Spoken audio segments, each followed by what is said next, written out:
मंगलम भगवान वीरो मंगलम गौतमो गणी मंगलम कुंद कुंदार्यो जैन धर्मोस्तु मंगलम सर्वमंगल मांगल्यम सर्वकल्याणकारकम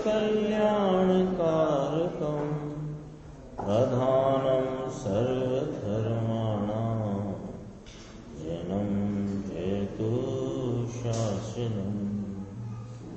मैं नमो तीर्थनायक को, नमो ओंकार वाणी को, नमो उन कुंद प्रभु को जिन्होंने ओंकार धारण की।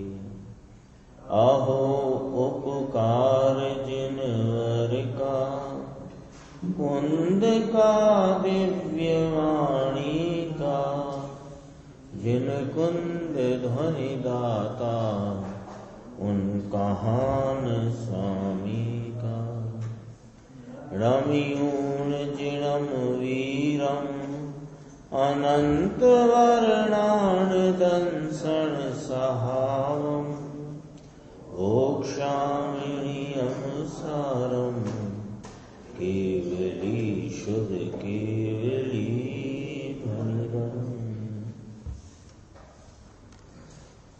नियम सार जी परमागम ग्रंथ के परमार्थ प्रत्याख्यान अधिकार में अपनी स्वाध्याय चल रही है, तो उसकी जो 127 नंबर कलश था उसके बाद 96 नंबर की गाथा यहाँ से अपन स्वाध्याय प्रारंभ करते हैं।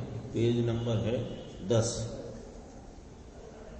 केवल प्राण सहावो केवल दंसन सहाव सुहमयो केवल सत्य सहावो सो हम यदि चिंतये प्राणी।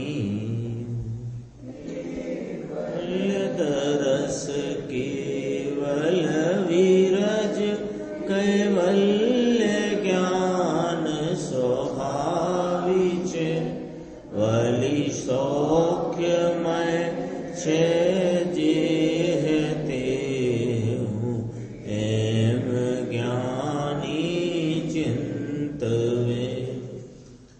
इसमें लिया ज्ञानी चिंतवे।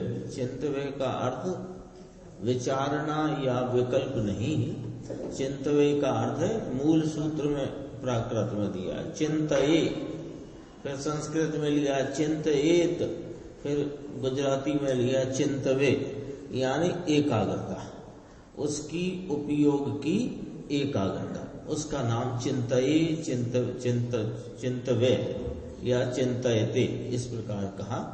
इसकी देखो पहली लाइन है टीका की, इसमें इस गाथा की उत्थानिका का वर्णन टीकाकार कहते हैं कि यह नाम, यह सूत्र 96 नंबर का जो अपन ने पढ़ा, यह अनंत चतुष्टयात्मक निज आत्मा के ध्यान के उपदेश का कथन है। यानी यह निज आत्मा जो अनंत चतुष्टयात्मक है उसके ध्यान के उपदेश का कथन है। तो अब इसमें दो बातें अपन टीका में देखेंगे, दो क्या 3 बातें हैं। पहली बात तो ये देखेंगे कि ये उपदेश दिया किसको जा रहा है, एक। दूसरे उपदेश किसका दिया कि अनंत चतुष्टयात्मक निज आत्मा के ध्यान का उपदेश है। तो अनंत चतुष्टयात्मक जो चतुष्टय है, कौन सा? अनंत ज्ञान, अनंत दर्शन, अनंत सुख, अनंत वीर्य, है ना। तो उसका व्यवहार से क्या भावना है और निश्चय की क्या भावना है, दोनों बातों का यहाँ टीका में समावेश किया गया है। देखो अपन पहले तो किसको दिया है उपदेश, ये कहते हैं टीकाकार मुनिराज कि समस्त बाह्य प्रपंच की वासना से विमुक्त। बाह्य प्रपंच में क्या आ गया कि जितने भी विकल्पात्मक वृत्ति है, यानी उपयोग की, चाहे वह प्रशस्त अप्रशस्त किसी प्रकार के भी निमित्तों में वर्तता हुआ जो उपयोग का परिणमन है, वो बाह्य प्रपंच है। जो बाह्य विषयों को विषय बना करके उपयोग का जो परिणमन है, वह बाह्य प्रपंच है। समस्त बाह्य प्रपंच की वासना से विमुक्त, यानी बाह्य विषय उनमें उपयोग का जाना, ये प्रपंच, और उसमें उपयोग जाए ऐसी वासना, वो उससे विमुक्त। पूरा है ना, देखो इतना वर्णन लिखा है, समस्त कहकर कुछ बाकी नहीं रखा, ठीक है। और बाह्य प्रपंच किसे कहा कि बाहर में जितने देव गुरु शास्त्र आदि प्रशस्त और जो कुछ भी अप्रशस्त, स्त्री पुत्र कुटुंब जो कुछ भी है, वो सब के तरफ जाता उपयोग वह प्रपंच, बाह्य प्रपंच, और उसमें जाए नहीं ऐसी वासना, उसमें जाने की वासना, उससे भी विमुक्त। समस्त बाह्य प्रपंच की वासना से विमुक्त। फिर कहते हैं निरअवशेषपने अंतर्मुख परम तत्व ज्ञानी जीव को यह शिखामण देने में आती है। ये शिखामण कहो, उपदेश कहो, है ना, सीख कहो, अपन हिंदी में बोलते हैं सीख, उपदेश सीख बोलते हैं ना, ये अच्छी सीख देना, तो शिखामण देते हैं। शिखामण माने सीख।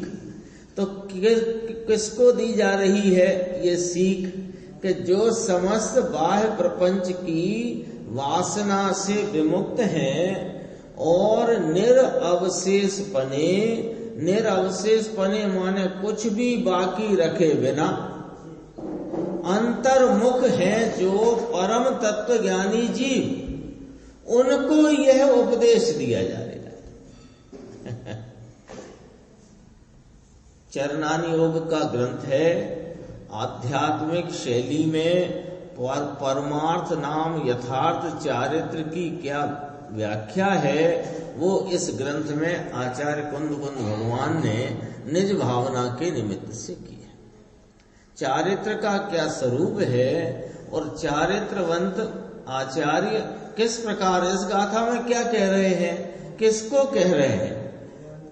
परमार्थ प्रत्याख्यान अधिकार है ना, यथार्थ प्रत्याख्यान अधिकार, वास्तविक प्रत्याख्यान अधिकार, तो इसमें किसको कह रहे हैं? पहला एक पॉइंट ये बहुत इसमें महत्वपूर्ण है कि ये शिखामण, ये सीख, ये उपदेश दिया किसको जा रहा है? उसमें दो बातें कही, बाह्य प्रपंच की वासना से जो विमुक्त हैं और निरअवशेषपने अंतर्मुख परम तत्व ज्ञानी जीव को शिखामण देने में आती है। ऐसे कौन है? मुनिराज। मुनिराज ही है ना, बाह्य प्रपंच की वासना से विमुक्त हैं, निरअवशेषपने अंतर्मुख परम तत्व ज्ञानी, अपने शुद्ध उपयोग में निरंतर वर्तन करने वाले, ऐसे मुनिराज को ही सीख देते हैं।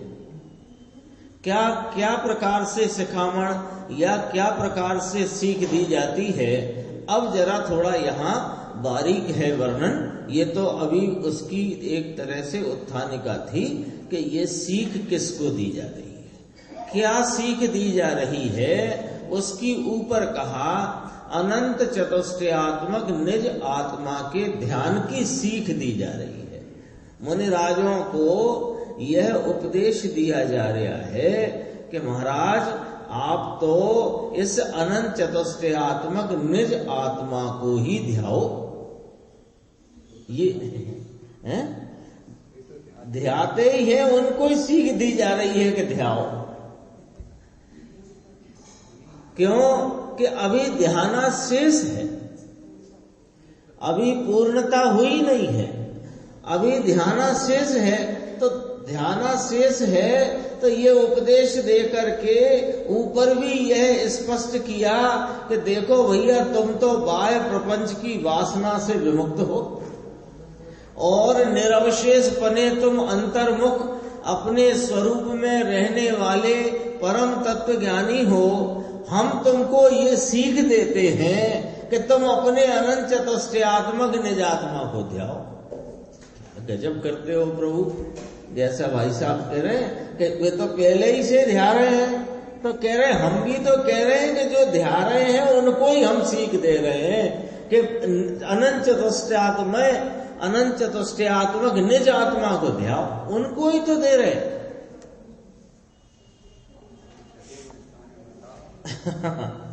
ये छठे गुण स्थान वाले मुनिराज छठवें गुण स्थान वाले को सीख दे रहे हैं। वे कौन हैं कि वे परम तत्व ज्ञानी हैं और निरवशेष पने अंतर्मुख वृत्ति में वर्तते हैं और बाह्य प्रपंच की वासना से विमुक्त हैं। ऐसे महामुनिराजों को यह उपदेश दिया जाता है। ये जिनवाणी है, ये कोई आली दुआली बातें नहीं है, इधर उधर की चार चीजें है ना। गुरुदेव कहते हैं कि चिड़िया आई मूंग का दाना लाई, मूंग का दाना इकट्ठा किया खिचड़ी करी, ये कथाएं नहीं चलती हैं यहाँ। ये जिनेंद्र परमात्मा का शासन है, उसमें कहा हुआ यह वस्तु का स्वरूप है, जिसे जिस जिन दर्शन यानी इस जिनागम में बहुत गंभीरता से वस्तु का स्वरूप कहा जाता है। ये जिनागम में महामुनिराजों को यह उपदेश दिया जाता है कि अपने अनंत चतुष्टयात्मक निज शुद्धात्मा को ध्याओ।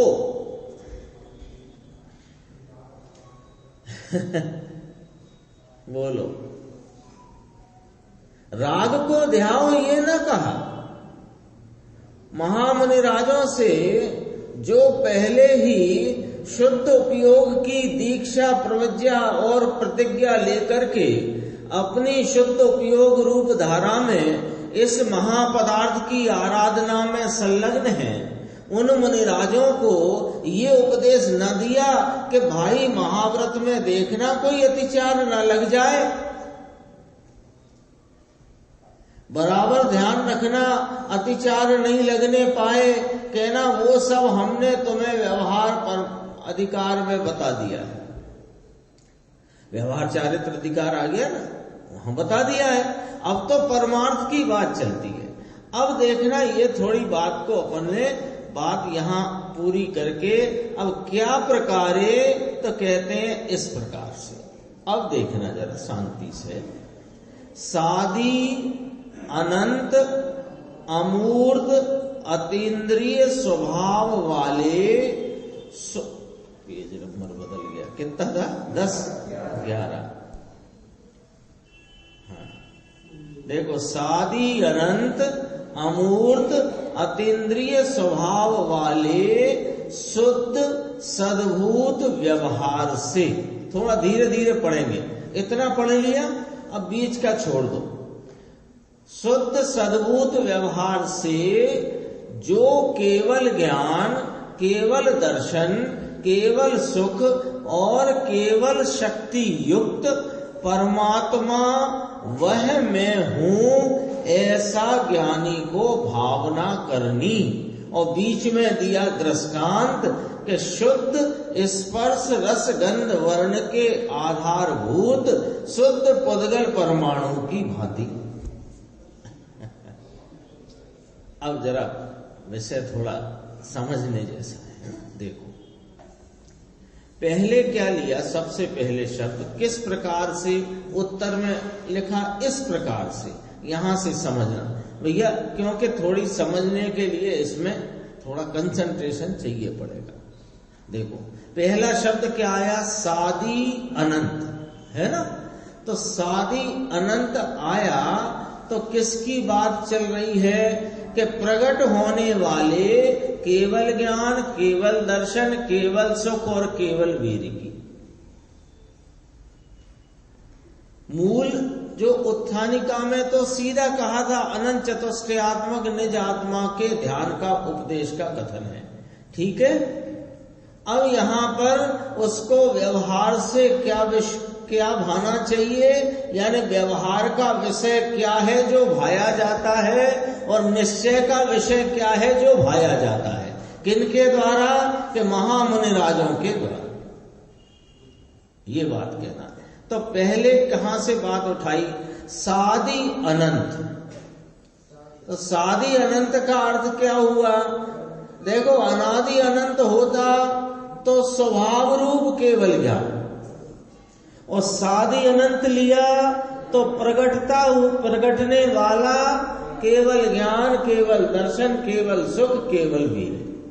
चतुष्टय है ना, ज्ञान दर्शन सुख वीर, ये चतुष्टय है, ये आत्मा का विशेष स्वभाव है, ऐसा आत्मा ये चतुष्टय स्वरूप है। तो केवल ज्ञान, केवल दर्शन, केवल सुख, केवल वीर प्रकटता है। तो एक तो सादि अनंत शब्द से ये मालूम पड़ी बात। दूसरी बात कि शुद्ध सद्भूत व्यवहार से बात कही जा रही है, तो व्यवहार का विषय है ये। तो व्यवहार का विषय तो स्वाभाविक, चतुष्टय तो व्यवहार का विषय होता नहीं, पर्याय है वो व्यवहार का विषय। केवल ज्ञान, केवल दर्शन, केवल सुख, केवल वीर्य, जो पर्याय प्रगति है ना, ये प्रगति है या प्रगटेगी, तो प्रगटने वाला भेद है वो भेद प्रगटने वाला है। तो प्रगटने वाला है इसलिए व्यवहार है। सद्भूत क्यों है कि इसी आत्मा की स्वयं की परिणति में शुद्ध रूपता से प्रकटता है ये चतुष्टय रूप पर्याय। तो सादि अनंत शुद्ध सद्भूत व्यवहार का विषय, ठीक है। अब बीच में शब्द आया था अमूर्त अतीन्द्रिय स्वभाव वाला। ये अमूर्त अतीन्द्रिय स्वभाव स्वरूप है। केवल ज्ञान, केवल दर्शन, केवल सुख, केवल वीर्य, ये अमूर्त भाव है और अतीन्द्रिय भाव है। अतीन्द्रिय भाव है क्यों?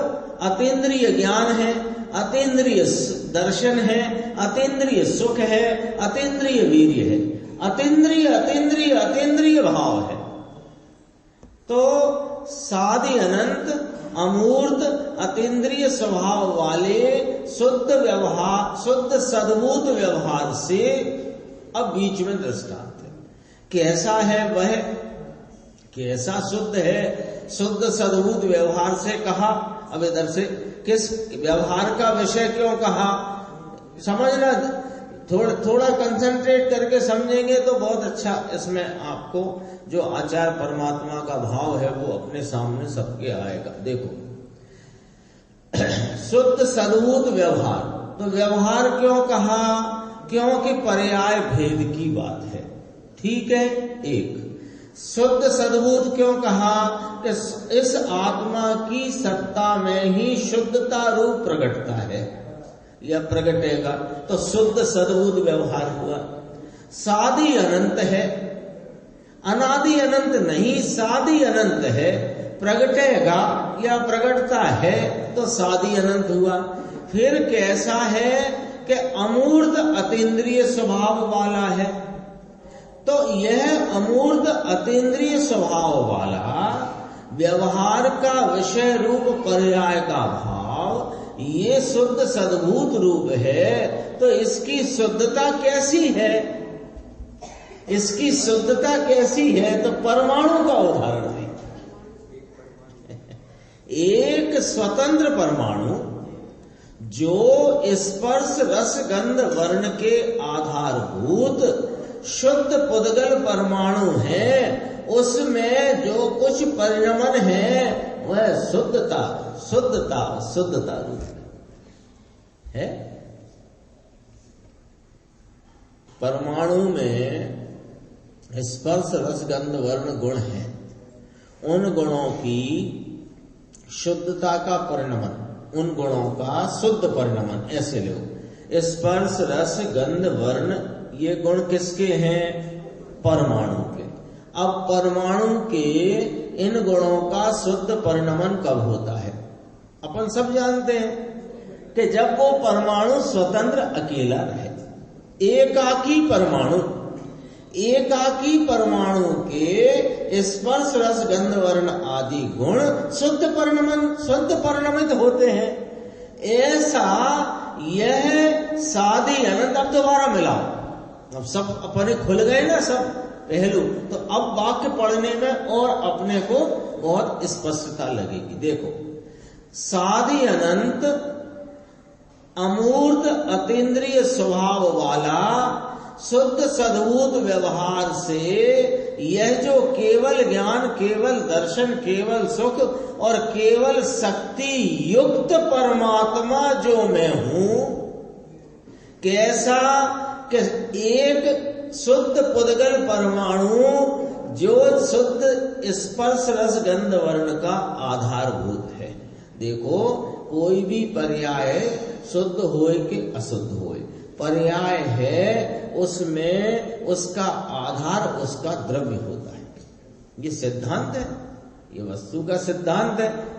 पर्याय अदर से नहीं होती है, पर्याय का आधारभूत उसका द्रव्य होता है।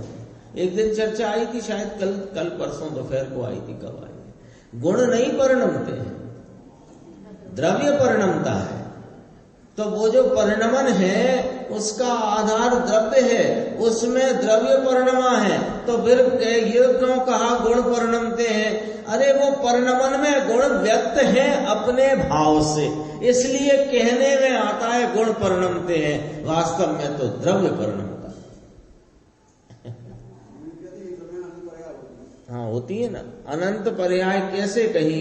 एक गुण की एक गिनो तो एक समय में अनंत पर्याय, और वैसे तो एक समय में एक ही पर्याय होगी। एक समय में एक साथ अनंत पर्याय नहीं हो सकती, क्योंकि पर्याय क्रमवर्ती है। एक समय में अनंत गुण हो सकते हैं, होते हैं, क्यों कि गुण सहवर्ती हैं। और एक समय में अनंती पर्याय नहीं हो सकती द्रव्य की, क्यों कि वे पर्याय सहवर्ती नहीं क्रमवर्ती है।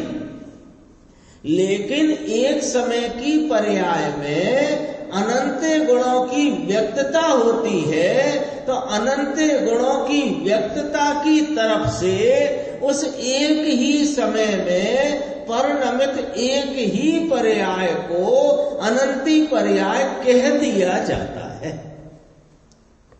ऐसा है, हो सकती नहीं ना एक समय में अनंती पर्याय। बोलो कैसे होंगी? यदि एक समय में अनंती पर्याय होंगी तो पर्याय सहवर्ती कहलाएंगी। क्रमवर्ती है वे तो एक समय में एक। क्रमवर्ती, क्रम का क्या मतलब होता है? लाइन लगी है टिकट खिड़की रेलवे की, तो उसमें लिखा है क्रम से आइए। तो क्रम से आइए का मतलब क्या है कि आगे वाले भाई साहब का काम निबट जाए, टिकट लेना देना, फिर दूसरा आइए, फिर तीसरा आइए। तो एक समय में खिड़की पर एक का काम होएगा, ये मतलब है ना। ऐसे पर्याय क्रमवर्ती हैं, एक समय में एक पर्याय परिणमित होती है, कार्य है वो भी परिणमित होती है। यहां थोड़ा दूसरा विषय है। यहां क्या कहते हैं कि शुद्ध स्पर्श रस गंध वर्ण के आधारभूत शुद्ध पुद्गल परमाणु की भांति जो केवल ज्ञान, केवल दर्शन, केवल सुख, केवल शक्ति परिणाम, उससे युक्त परमात्मा वह मैं हूं, ऐसा ज्ञानी को भावना करना। यानी ज्ञानी को भावना करना तो केवल ज्ञान, केवल दर्शन, केवल सुख, केवल वीर की भावना करना। महाव्रत के अतिचारों के और दोष लगने और नहीं लगने की भावना न करना, ऐसा कह रहे हैं यहां पर। एक तो ये बात हुई अनंत चतुष्टयात्मक निज आत्मा के ध्यान के उपदेश का कथन है। अपन ने ब्लैक बोर्ड बना लिया है, यहाँ ऊपर लिखा है 96 नंबर गाथा इसमें क्या कहा गया है? अनंत चतुष्टयात्मक निज आत्मा के ध्यान का उपदेश। नीचे फिर अपन कहते हैं इसी में से कि किसको दिया है उपदेश? के महामुनिराजों को उपदेश दिया है। वे महामुनिराज कौन हैं? कि समस्त बाह्य प्रपंच की वासना से विमुक्त हैं और जो निरवशेषपने अंतर्मुख परम तत्व ज्ञानी जीव हैं, उनको ये सीख सिखावण उपदेश देने में आया है। तो ये जो अनंत चतुष्टयात्मक निज आत्मा के ध्यान का उपदेश है, तो टीकाकार मुनिराज उसमें उस ध्यान की भावना को दो प्रकार से कथन करते हैं। एक तो अनंत चतुष्टयात्मक किसको कहते हैं?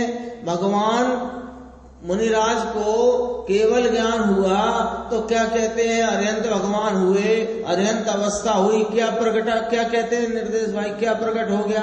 अनंत चतुष्टय प्रकट हो गया। तो अनंत चतुष्टय प्रकटाने की भावना करना एक रीति, और अनंत चतुष्टयात्मक मैं परमात्मा तत्व हूं इसकी भावना करना, दो बातें हो गई। तो अनंत चतुष्टयात्मक ध्यान के उपदेश के दो पहलू कहे गए। दो प्रकार से परम ब्रह्मधारी मुनिराज, टीकाकार मुनिराज ने इस प्रकार दो प्रकार कथन किया। एक प्रकार में कहते हैं कि अनंत चतुष्टयात्मक यानी प्रकट होने वाले अनंत चतुष्टयात्मक भाव के भाव युक्त मैं हूं ऐसी भावना करना, और मैं सहज स्वाभाविक अनंत चतुष्टय स्वरूप वस्तु हूं ऐसी भावना करना। दो प्रकार हुए।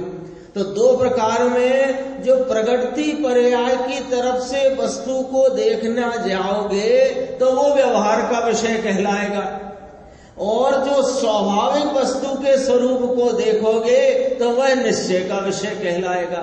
तो इधर जो भावना कही वह कही कि शुद्ध सद्भूत व्यवहार से। उदाहरण दिया परमाणु का, शुद्ध पुद्गल परमाणु की भांति। ठीक है, अब बात आगे देखते हैं अपन। और निश्चय से, अब तो अपन ने ये वर्ड बना ही दिया पूरा। और निश्चय से मैं सहज ज्ञान स्वरूप हूं, सहज दर्शन स्वरूप हूं, सहज चारित्र स्वरूप हूं और सहज चित शक्ति स्वरूप हूं ऐसी भावना करना। अब इसमें क्या लगा दिए? सब शब्द कौन कौन से लगा दिए? सहज, सहज, सहज, सहज। सहज शब्द से क्या? स्वाभाविक, स्वाभाविक, स्वाभाविक। स्वभाव कैसे रहता है भाई साहब? अनादि अनंत। स्वभाव कैसे रहा है वस्तु में? अनादि अनंत। और पर्याय प्रगटती है वो सादी शांत होती है, लेकिन वैसी की वैसी प्रगटती रहे तो वो अपेक्षा सादी अनंत।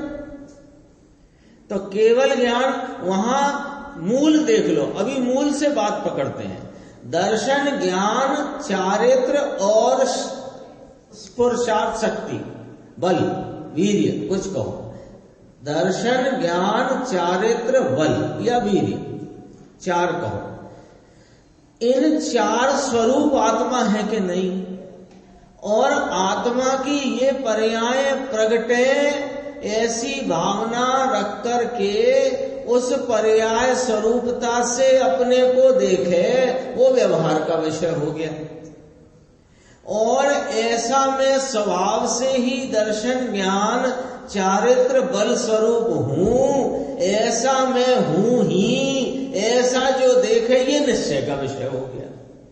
तो दोनों प्रकार से ध्यान की भावना कराई। किसको? मुनिराजों को। सिखामण किसको देने में आई है? कि जो बाह्य प्रपंच की वासना से विमुक्त हैं, निरवशेष पने अंतर्मुख परम तत्व ज्ञानी जीव हैं, उनको यहां सिखामण देने में आती है। देखो इसमें आ गया। अब इसमें नीचे एकत्व सप्तति जो पद्मनंदी आचार्य का पद्मनंदी पंचविंशति ग्रंथ है, उसके एकत्व सप्तति नाम के अधिकार में 20वें श्लोक द्वारा कहा है। श्लोक पीछे पढ़ते हैं अपन। देखो, केवल ज्ञान दृग सौख्य स्वभावम तत्परम तत्र ज्ञातेन किं ज्ञातं दृष्टे दृष्टं श्रुते श्रुतम्। पद्मनंदी महाराज कहते हैं कि वह परम तेज केवल ज्ञान, केवल दर्शन और केवल सौख्य स्वभावी है ये आत्मा। वह माने है ना, वो संज्ञा, वो क्या सूचना ऐसे करी वाक्य में, वह। अब यहाँ जो केवल ज्ञान केवल दर्शन है ये स्वभाव रूप लेना, यहाँ ये स्वभाव रूप लेना। वह परम तेज, यह परमात्मा, ये परम तेज स्वरूप निज आत्मा केवल ज्ञान केवल दर्शन केवल सौख्य स्वभावी है। उसे जानते भैया क्या नहीं जाना। ये जाना तो सब जाना और ये ना जाना तो कुछ ना जाना। ये नहीं जाना तो कुछ ना जाना। ये नहीं जाना तो पांच परमेष्ठी को ना जाना। ये नहीं जाना तो राग को ना जाना। अरे राग तो जानते ही है अनादि से।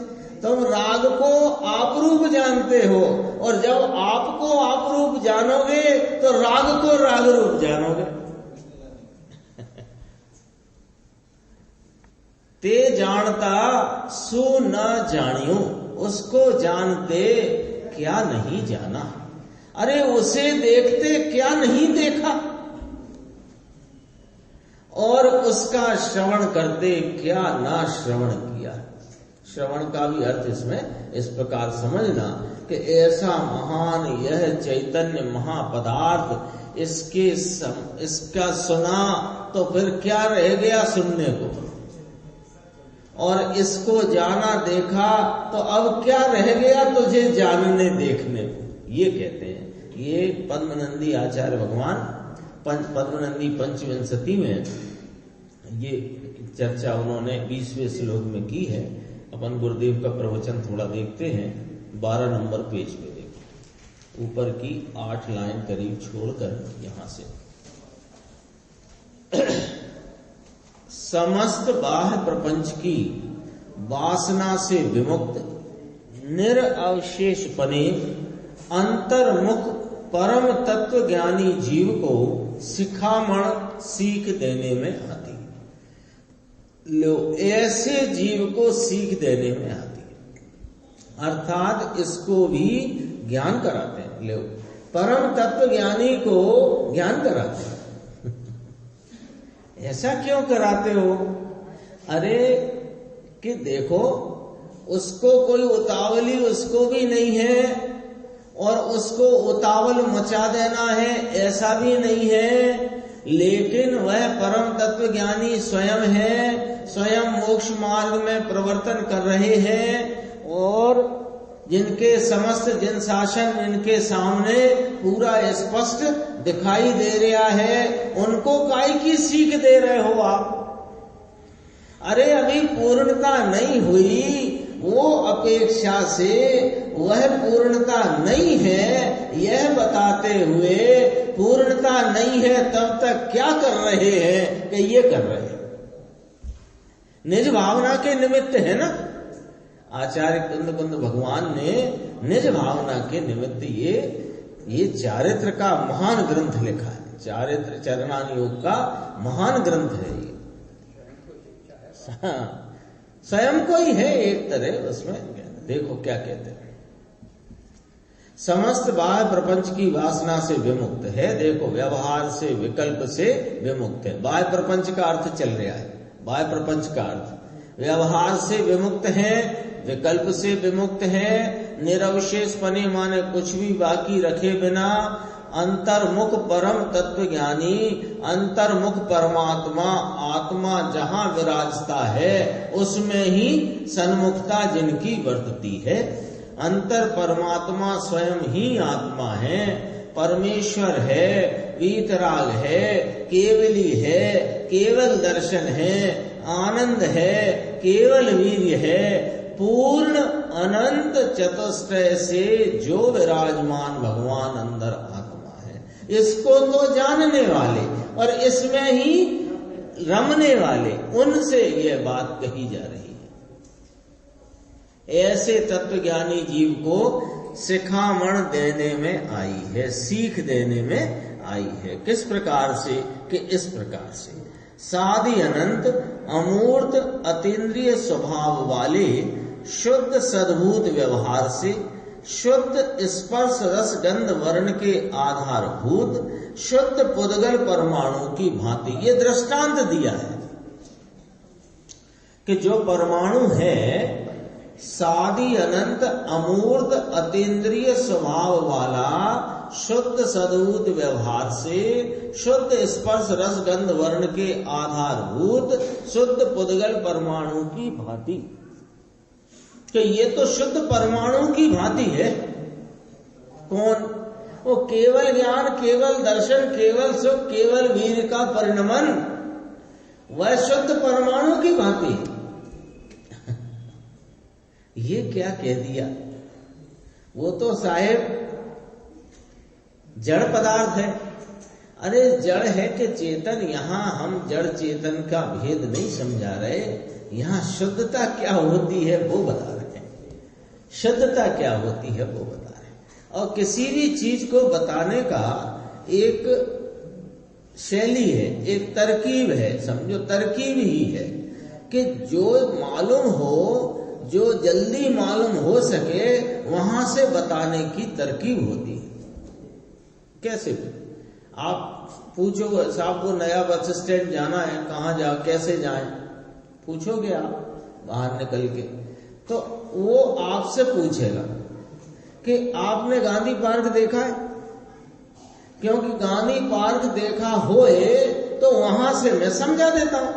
तो जो तुम्हें जानकारी जितनी है वहां पर से वो बात बता देते हैं जो जानकारी में नहीं है। ये शैली है बताने की। तो ये ऐसा दृष्टांत इसलिए इसमें दिया गया। शुद्धता क्या होती है वो बताने हैं। परमाणु पे ज्ञान नहीं आया, लेकिन परमाणु में स्पर्श रस गंध वर्ण होता है, ये बात तो ख्याल में आती है।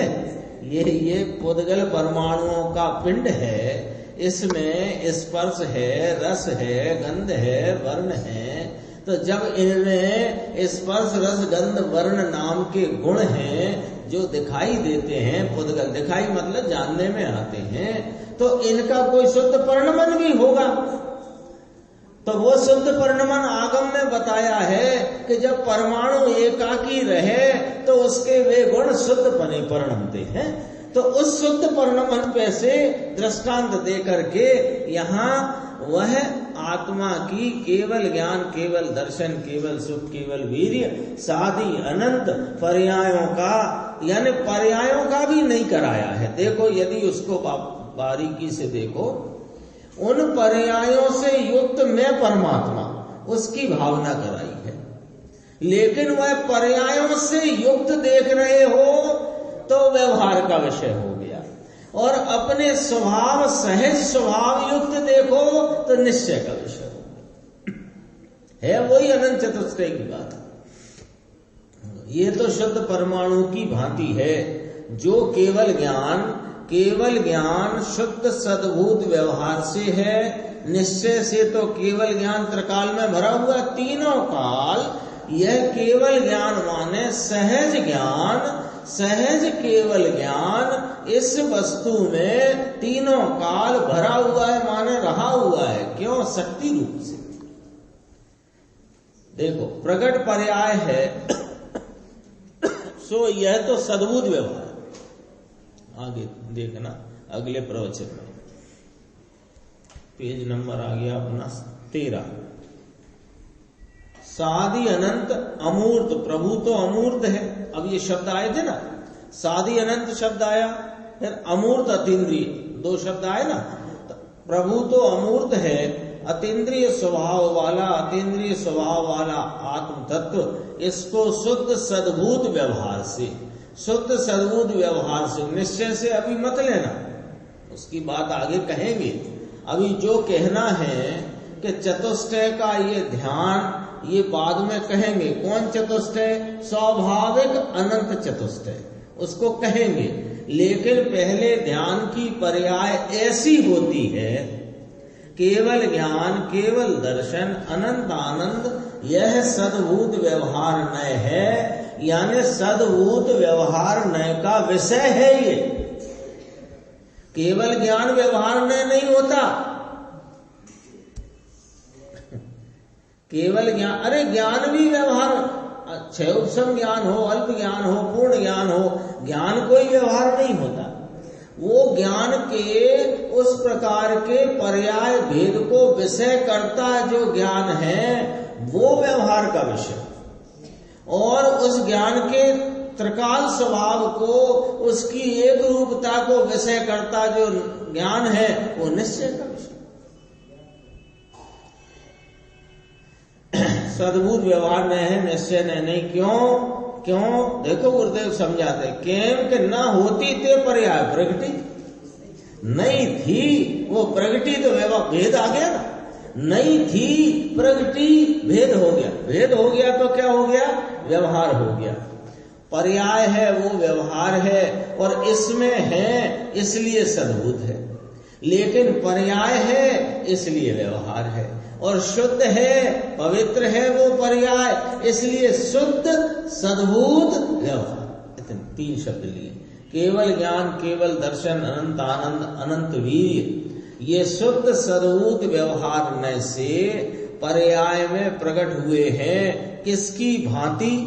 दृष्टांत दिया, शुद्ध स्पर्श रस गंध वर्ण के आधारभूत एक परमाणु लेना, एक परमाणु जुदा जुदा, नाम छुट्टा, स्वतंत्र, एकाकी, इसका शुद्ध स्पर्श रस गंध वर्ण के आधारभूत शुद्ध पुद्गल परमाणु, ये सद्भूत व्यवहार न हुआ।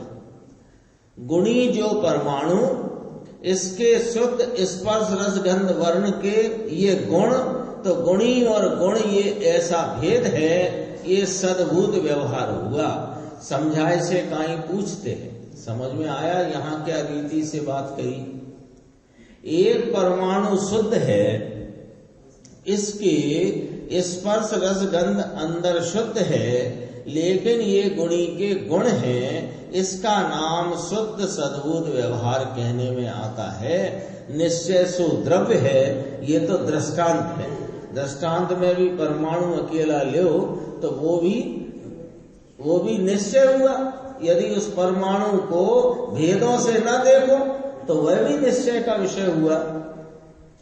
इसमें एक पॉइंट ये छोड़ देता हूं, मैं कल ले लूंगा 14 नंबर पेज पे, लेकिन मैं थोड़ा सा इधर 15 की एक प्रश्न है, बस वो लेना है, फिर आगे चलेगी अपनी बात। मुमुक्षु ने पूछा हूं कि थवा लायक से ये न, मैं केवल ज्ञान, केवल दर्शन, केवल सुख, केवल वीर स्वरूप होने की भावना करने का, यहाँ पर जो उसका ध्यान करने का जो उपदेश दिया, सीख दी, तो मैं हूं के होने लायक है कि हूं नहीं हूं, तो वो हूं बना देखते हो तो त्रिकाली केवल ज्ञान, सहज केवल ज्ञान, स्वाभाविक केवल ज्ञान, और ये होने लायक जो केवल ज्ञान है, यानी एक समय की प्रकट व्यक्त अवस्था में 3 काल 3 लोक का युगपद जानने रूप, देखने रूप जो परिणमन है, वो होने लायक की भावना करना। त्रिकाली शुद्ध नहीं, ये अभी आता है, ये त्रिकाली शुद्ध नहीं, ये त्रिकाली वाली शुद्धता नहीं लेना, यहाँ पर प्रकटने वाली शुद्धता लेना, ये कहते हैं। जो व्यवहार का विषय है ना, उसमें ऐसी भावना करना। शुद्ध सद्भूत व्यवहार न है ना, ये तो पर्याय है ना, तो पर्याय प्रकट करने की भावना करना। एक तो ये ध्यान करने की चर्चा करी, शेष चर्चा पर आगे की स्वाध्याय।